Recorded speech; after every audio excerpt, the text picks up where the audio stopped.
SKR టీవీకి welcome. ఒగ్గు కథ. Welcome to SKR TV ఒగ్గు కథ. దయచేసి మా ఛానల్ సబ్స్క్రైబ్ చేసుకోండి, లైక్ చేయండి, షేర్ చేయండి.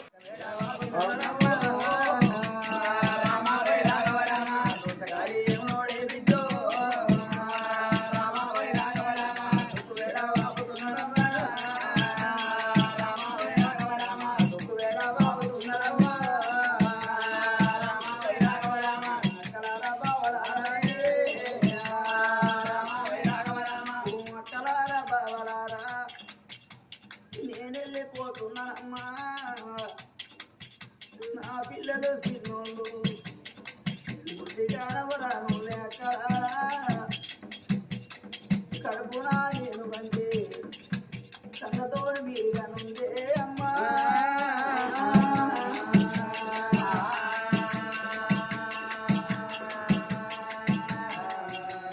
ఒకగాను ఒక బిడ్డకు పెళ్లి చేసిన గాని నా బిడ్డ చిన్నదున్నది. నా బిడ్డ పెళ్లికి ఊరు ప్రజలాట నేనెళ్ళిపోతున్నానమ్మా. అక్కలార చెల్లెళ్ళార నా బిడ్డను ఏ కష్టం వచ్చినా ఇంట్లో గురించి పెద్దవారు చూస్తూ